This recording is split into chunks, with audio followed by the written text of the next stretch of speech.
Chapter 43. Elizabeth, as they drove along, watched for the first appearance of Pemberley Woods with some perturbation, and when at length they turned in at the lodge, her spirits were in a high flutter. The park was very large, and contained great variety of ground. They entered it in one of its lowest points, and drove for some time through a beautiful wood stretching over a wide extent. Elizabeth's mind was too full for conversation, but she saw and admired every remarkable spot and point of view. They gradually ascended for half a mile, and then found themselves at the top of a considerable eminence, where the wood ceased, and the eye was instantly caught by Pemberley House, situated on the opposite side of the valley, into which the road with some abruptness wound. It was a large, handsome stone building, standing well on rising ground, and backed by a ridge of high woody hills, and in front a stream of some natural importance was swelled into greater, but without any artificial appearance. Its banks were neither formal nor falsely adorned. Elizabeth was delighted. She had never seen a place for which nature had done more, or where natural beauty had been so little counteracted by an awkward taste. They were all of them warm in their admiration, and at that moment she felt that to be mistress of Pemberley might be something. They descended the hill, crossed the bridge, and drove to the door, and, while examining the nearer aspect of the house, all her apprehension of meeting its owner returned. She dreaded lest the chambermaid had been mistaken. On applying to see the place, they were admitted into the hall, and Elizabeth, as they waited for the housekeeper, had leisure to wonder at her being where she was.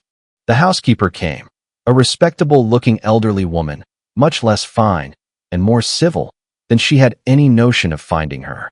They followed her into the dining parlor. It was a large, well-proportioned room, handsomely fitted up. Elizabeth, after slightly surveying it, went to a window to enjoy its prospect. The hill, crowned with wood, from which they had descended, receiving increased abruptness from the distance, was a beautiful object. Every disposition of the ground was good, and she looked on the whole scene, the river, the trees scattered on its banks, and the winding of the valley, as far as she could trace it, with delight. As they passed into other rooms, these objects were taking different positions, but this was a lucky recollection. It saved her from something like regret. She longed to inquire of the housekeeper whether her master were really absent, but had not courage for it. At length, however, the question was asked by her uncle, and she turned away with alarm, while Mrs. Reynolds replied that he was, adding, "But we expect him tomorrow, with a large party of friends." How rejoiced was Elizabeth that their own journey had not by any circumstance been delayed a day. Mrs. Gardiner looked at her niece with a smile, but Elizabeth could not return it. "And that," said Mrs. Reynolds, pointing to another of the miniatures, "is my master, and very like him. It was drawn at the same time as the other, about 8 years ago." "I have heard much of your master's fine person," said Mrs. Gardiner, looking at the picture. "It is a handsome face. But, Lizzie, you can tell us whether it is like or not." Elizabeth colored, and said, "A little." "And do not you think him a very handsome gentleman, ma'am?" "Yes, very handsome. I am sure I know none so handsome. But in the gallery upstairs you will see a finer, larger picture of him than this. This room was my late master's favorite room, and these miniatures are just as they used to be then. He was very fond of them." This accounted to Elizabeth for Mr. Wickham's being among them. Mrs. Reynolds then directed their attention to one of Miss Darcy, drawn when she was only 8 years old. "And is Miss Darcy as handsome as her brother?" said Mr. Gardiner. "Oh, yes, the handsomest young lady that ever was seen, and so accomplished. She plays and sings all day long. In the next room is a new instrument just come down for her, a present from my master. She comes here tomorrow with him." Mr. Gardiner, whose manners were easy and pleasant, "Is your master much at Pemberley in the course of the year?" "Not so much as I could wish, sir, but I dare say he may spend half his time here, and Miss Darcy is always down for the summer months. Except," thought Elizabeth, "when she goes to Ramsgate." Mr. and Mrs. Gardiner smiled. Elizabeth could not help saying, "It is very much to his credit, I am sure, that you should think so." "I say no more than the truth, and what everybody will say that knows him," replied the other. Elizabeth thought this was going pretty far, and she listened with increasing astonishment as the housekeeper added, "I have never had a cross word from him in my life, and I have known him ever since he was 4 years old." This was praise of all others most extraordinary, most opposite to her ideas. That he was not a good-tempered man had been her firmest opinion. Her keenest attention was awakened. She longed to hear more, and was grateful to her uncle for saying, "Yes, sir, I know I am. If I were to go through the world, I could not meet with a better, but I have always." 306. Observed, that they who are good-natured when children are good-natured when they grow up, and he was always the sweetest-tempered, most generous-hearted boy in the world. Elizabeth almost stared at her. "Can this be Mr. Darcy?" thought she. "Yes, ma'am, that he was indeed, and his son will be just like him, just as affable to the poor." Elizabeth listened, wondered, doubted, and was impatient for more. Mrs. Reynolds could interest her on no other point. She related the subjects of the pictures, the dimensions of the rooms, and the price of the furniture in vain. Mr. Gardiner, highly amused by the kind of family prejudice to which he attributed her excessive commendation of her master, soon led again to the subject, and she dwelt with energy on his many merits as they proceeded together up the great staircase. "He is the best landlord and the best master," said she, "that ever lived. Not like the wild young men nowadays, who think of nothing but themselves. There is not one of his tenants or servants but what will give him a good name. Some people call him proud, but I am sure I never saw anything of it. To my fancy, it is only because he does not rattle away like other young men. This fine account of him," whispered her aunt as they walked, "is not quite consistent with his behavior to our poor friend. Perhaps we might be deceived. That is not very likely. Our authority was too good." On reaching the spacious lobby above, they were shown into a very pretty sitting room, lately fitted up with greater elegance and lightness than the apartments below, and were informed that it was but just done to give pleasure to Miss Darcy, who had taken a liking to the room when last at Pemberley. "He is certainly a good brother," said Elizabeth, as she walked towards one of the windows. Mrs. Reynolds anticipated Miss Darcy's delight when she should enter the room. "And this is always the way with him," she added. "Whatever can give his sister any pleasure is sure to be done in a moment. There is nothing he would not do for her." The picture gallery and 2 or 3 of the principal bedrooms were all that remained to be shown. In the former were many good paintings, but Elizabeth knew nothing of the art, and from such as had been already visible below, she had willingly turned to look at some drawings of Miss Darcy's, in crayons, whose subjects were usually more interesting, and also more intelligible. In the gallery there were many family portraits, but they could have little to fix the attention of a stranger. Elizabeth walked on in quest of the only face whose features would be known to her. At last it arrested her, and she beheld a striking resemblance of Mr. Darcy, with such a smile over the face, as she remembered to have sometimes seen when he looked at her. She stood several minutes before the picture, in earnest contemplation, and returned to it again before they quitted the gallery. Mrs. Reynolds informed them that it had been taken in his father's lifetime. There was certainly at this moment, in Elizabeth's mind, a more gentle sensation towards the original than she had ever felt in the height of their acquaintance. The commendation bestowed on him by Mrs. Reynolds was of no trifling nature. What praise is more valuable than the praise of an intelligent servant? As a brother, a landlord, a master, she considered how many people's happiness were in his guardianship, how much of pleasure or pain it was in his power to bestow, how much of good or evil must be done by him. Every idea that had been brought forward by the housekeeper was favorable to his character, and as she stood before the canvas, on which he was represented, and fixed his eyes upon herself, she thought of his regard with a deeper sentiment of gratitude than it had ever raised before. She remembered its warmth, and softened its impropriety of expression. When all of the house that was open to general inspection had been seen, they returned downstairs, and, taking leave of the housekeeper, were consigned over to the gardener, who met them at the hall door. As they walked across the lawn towards the river, Elizabeth turned back to look again. Her uncle and aunt stopped also, and while the former was conjecturing as to the date of the building, the owner of it himself suddenly came forward from the road, which led behind it to the stables. They were within 20 yards of each other, and so abrupt was his appearance that it was impossible to avoid his sight. Their eyes instantly met, and the cheeks of each were overspread with the deepest blush.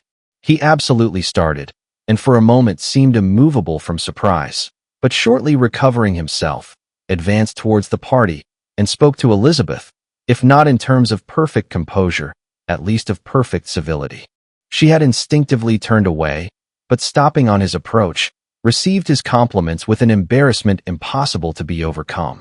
Had his first appearance, or his resemblance to the picture they had just been examining, been insufficient to assure the other two that they now saw Mr. Darcy, the gardener's expression of surprise, on beholding his master, must immediately have told it. They stood a little aloof while he was talking to their niece, who, astonished and confused, scarcely dared lift her eyes to his face, and knew not what answer she returned to his civil inquiries after her family. Amazed at the alteration of his manner since they last parted, every sentence that he uttered was increasing her embarrassment, and every idea of the impropriety of her being found there recurring to her mind. The few minutes in which they continued together were some of the most uncomfortable of her life. Nor did he seem much more at ease. When he spoke, his accent had none of its usual sedateness, and he repeated his inquiries as to the time of her having left Longbourn, and of her stay in Derbyshire, so often, and in so hurried a way, as plainly spoke the distraction of his thoughts. At length, every idea seemed to fail him, and after standing a few moments without saying a word, he suddenly recollected himself, and took leave. The others then joined her, and expressed their admiration of his figure, but Elizabeth heard not a word, and, wholly engrossed by her own feelings, followed them in silence. She was overpowered by shame and vexation. Her coming there was the most unfortunate, the most ill-judged thing in the world. How strange must it appear to him? In what a disgraceful light might it not strike so vain a man? It might seem as if she had purposely thrown herself in his way again. Oh, why did she come? Or, why did he thus come a day before he was expected? Had they been only 10 minutes sooner, they should have been beyond the reach of his discrimination, for it was plain that he was that moment arrived, that moment alighted from his horse or his carriage. She blushed again and again over the perverseness of the meeting, and his behavior, so strikingly altered. What could it mean? That he should even speak to her was amazing, but to speak with such civility, to inquire after her family. Never in her life had she seen his manners so little dignified. Never had he spoken with such gentleness as on this unexpected meeting. What a contrast did it offer to his last address in Rosings Park, when he put his letter into her hand. She knew not what to think, or how to account for it. They had now entered a beautiful walk by the side of the water, and every step was bringing forward a nobler fall of ground, or a finer reach of the woods to which they were approaching. But it was some time before Elizabeth was sensible of any of it, and, though she answered mechanically to the repeated appeals of her uncle and aunt, and seemed to direct her eyes to such objects as they pointed out, she distinguished no part of the scene. Her thoughts were all fixed on that one spot of Pemberley House, whichever it might be, where Mr. Darcy then was. She longed to know what at that moment was passing in his mind, in what manner he thought of her, and whether, in defiance of everything, she was still dear to him. Perhaps he had been civil only because he felt himself at ease, yet there had been that in his voice which was not like ease. Whether he had felt more of pain or of pleasure in seeing her, she could not tell, but he certainly had not seen her with composure. At length, however, the remarks of her companions on her absence of mind roused her, and she felt the necessity of appearing more like herself. They entered the woods, and, bidding adieu to the river for a while, ascended some of the higher grounds, whence, in spots where the opening of the trees gave the eye power to wander, were many charming views of the valley, the opposite hills, with the long range of woods overspreading many, and occasionally part of the stream. Mr. Gardiner expressed a wish of going round the whole park, but feared it might be beyond a walk. With a triumphant smile, they were told that it was 10 miles round. It settled the matter, and they pursued the accustomed circuit, which brought them again, after some time, in a descent among hanging woods, to the edge of the water in one of its narrowest parts. They crossed it by a simple bridge, in character with the general air of the scene. It was a spot less adorned than any they had yet visited, and the valley, here contracted into a glen, allowed room only for the stream, and a narrow walk amidst the rough coppicewood which bordered it. Elizabeth longed to explore its windings, but when they had crossed the bridge and perceived their distance from the house, Mrs. Gardiner, who was not a great walker, could go no farther, and thought only of returning to the carriage as quickly as possible. Her niece was, therefore, obliged to submit, and they took their way towards the house on the opposite side of the river, in the nearest direction, but their progress was slow, for Mr. Gardiner, though seldom able to indulge the taste, was very fond of fishing, and was so much engaged in watching the occasional appearance of some trout in the water, and talking to the man about them, that he advanced but little. Whilst wandering on in this slow manner, they were again surprised, and Elizabeth's astonishment was quite equal to what it had been at first, by the sight of Mr. Darcy approaching them, and at no great distance. The walk being here less sheltered than on the other side, allowed them to see him before they met. Elizabeth, however astonished, was at least more prepared for an interview than before, and resolved to appear and to speak with calmness, if he really intended to meet them. For a few moments, indeed, she felt that he would probably strike into some other path. The idea lasted while a turning in the walk concealed him from their view. The turning past, he was immediately before them. With a glance she saw that he had lost none of his recent civility, and, to imitate his politeness, she began as they met to admire the beauty of the place. But she had not got beyond the words delightful and charming, when some unlucky recollections obtruded, and she fancied that praise of Pemberley from her might be mischievously construed. Her color changed, and she said no more. Mrs. Gardiner was standing a little behind, and on her pausing, he asked her if she would do him the honor of introducing him to her friends. This was a stroke of civility for which she was quite unprepared, and she could hardly suppress a smile at his being now seeking the acquaintance of some of those very people against whom his pride had revolted, in his offer to herself. What will be his surprise, thought she, when he knows who they are? He takes them now for people of fashion.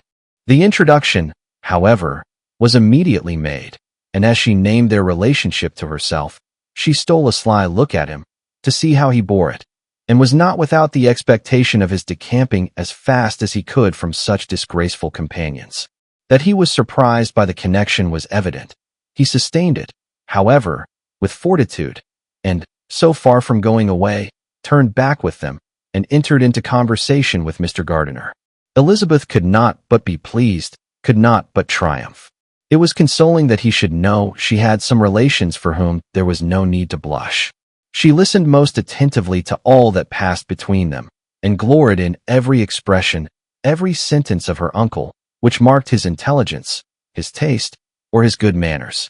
The conversation soon turned upon fishing, and she heard Mr. Darcy invite him, with the greatest civility, to fish there as often as he chose, while he continued in the neighborhood, offering at the same time to supply him with fishing tackle, and pointing out those parts of the stream where there was usually most sport. Mrs. Gardiner, who was walking arm in arm with Elizabeth, gave her a look expressive of her wonder. Elizabeth said nothing, but it gratified her exceedingly. The compliment must be all for herself.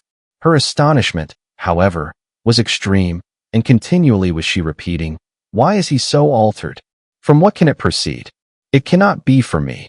It cannot be for my sake that his manners are thus softened. My reproofs at Hunsford could not work such a change as this. It is impossible that he should still love me." After walking some time in this way, the two ladies in front, the two gentlemen behind, on resuming their places, after descending to the brink of the river for the better inspection of some curious water plant, there chanced to be a little alteration. It originated in Mrs. Gardiner, who, fatigued by the exercise of the morning, found Elizabeth's arm inadequate to her support, and consequently preferred her husband's. Mr. Darcy took her place by her niece, and they walked on together. After a short silence the lady first spoke. She wished him to know that she had been assured of his absence before she came to the place, and accordingly began by observing that his arrival had been very unexpected, for your housekeeper, she added, informed us that you would certainly not be here till tomorrow, and indeed, before we left Bakewell, we understood that you were not immediately expected in the country. He acknowledged the truth of it all, and said that business with his steward had occasioned his coming forward a few hours before the rest of the party with whom he had been traveling. They will join me early tomorrow, he continued, and among them are some who will claim an acquaintance with you, Mr. Bingley and his sisters. Elizabeth answered only by a slight bow. Her thoughts were instantly driven back to the time when Mr. Bingley's name had been last mentioned between them, and if she might judge from his complexion, his mind was not very differently engaged. There is also one other person in the party, he continued after a pause, who more particularly wishes to be known to you. Will you allow me, or do I ask too much, to introduce my sister to your acquaintance during your stay at Lambton? The surprise of such an application was great indeed. It was too great for her to know in what manner she acceded to it. She immediately felt that whatever desire Miss Darcy might have of being acquainted with her must be the work of her brother, and without looking farther, it was satisfactory. It was gratifying to know that his resentment had not made him think really ill of her. They now walked on in silence, each of them deep in thought. Elizabeth was not comfortable. That was impossible, but she was flattered and pleased. His wish of introducing his sister to her was a compliment of the highest kind. They soon outstripped the others, and when they had reached the carriage, Mr. and Mrs. Gardiner were half a quarter of a mile behind. He then asked her to walk into the house, but she declared herself not tired, and they stood together on the lawn. At such a time much might have been said, and silence was very awkward. She wanted to talk, but there seemed an embargo on every subject. At last she recollected that she had been traveling, and they talked of Matlock and Dovedale with great perseverance. Yet time and her aunt moved slowly, and her patience and her ideas were nearly worn out before the tete-a-tete was over. On Mr. and Mrs. Gardiner's coming up, they were all pressed to go into the house and take some refreshment, but this was declined, and they parted on each side with the utmost politeness. Mr. Darcy handed the ladies into the carriage, and when it drove off, Elizabeth saw him walking slowly towards the house. The observations of her uncle and aunt now began, and each of them pronounced him to be infinitely superior to anything they had expected. He is perfectly well behaved, polite, and unassuming, said her uncle. There is something a little stately in him, to be sure, replied her aunt, but it is confined to his air, and is not unbecoming. I can now say with the housekeeper, that though some people may call him proud, I have seen nothing of it. I was never more surprised than by his behavior to us. It was more than civil, it was really attentive, and there was no necessity for such attention. His acquaintance with Elizabeth was very trifling. To be sure, Lizzie, said her aunt, he is not so handsome as Wickham, or rather he has not Wickham's countenance, for his features are perfectly good. But how came you to tell us that he was so disagreeable? Elizabeth excused herself as well as she could, said that she had liked him better when they met in Kent than before, and that she had never seen him so pleasant as this morning. But perhaps he may be a little whimsical in his civilities, replied her uncle. Your great men often are, and therefore I shall not take him at his word about fishing, as he might change his mind another day, and warn me off his grounds. Elizabeth felt that they had entirely mistaken his character, but said nothing. From what we have seen of him, continued Mrs. Gardiner, I really should not have thought that he could have behaved in so cruel a way by anybody as he has done by poor Wickham. He is not an ill-natured look. On the contrary, there is something pleasing about his mouth when he speaks, and there is something of dignity in his countenance that would not give one an unfavorable idea of his heart. But, to be sure, the good lady who showed us the house did give him a most flaming character. I could hardly help laughing aloud sometimes. But he is a liberal master, I suppose, and that, in the eye of a servant, comprehends every virtue. Elizabeth here felt herself called on to say something in vindication of his behavior to Wickham, and, therefore, gave them to understand, in as guarded a manner as she could, that by what she had heard from his relations in Kent, his actions were capable of a very different construction, and that his character was by no means so faulty, nor Wickham's so amiable, as they had been considered in Hertfordshire. In confirmation of this, she related the particulars of all the pecuniary transactions in which they had been connected, without actually naming her authority, but stating it to be such as might be relied on. Mrs. Gardiner was surprised and concerned, but as they were now approaching the scene of her former pleasures, every idea gave way to the charm of recollection, and she was too much engaged in pointing out to her husband all the interesting spots in its environs to think of anything else. Fatigued as she had been by the morning's walk, they had no sooner dined than she set off again in quest of her former acquaintance, and the evening was spent in the satisfactions of an intercourse renewed after many years' discontinuance. The occurrences of the day were too full of interest to leave Elizabeth much attention for any of these new friends, and she could do nothing but think, and think with wonder, of Mr. Darcy's civility, and, above all, of his wishing her to be acquainted with his sister.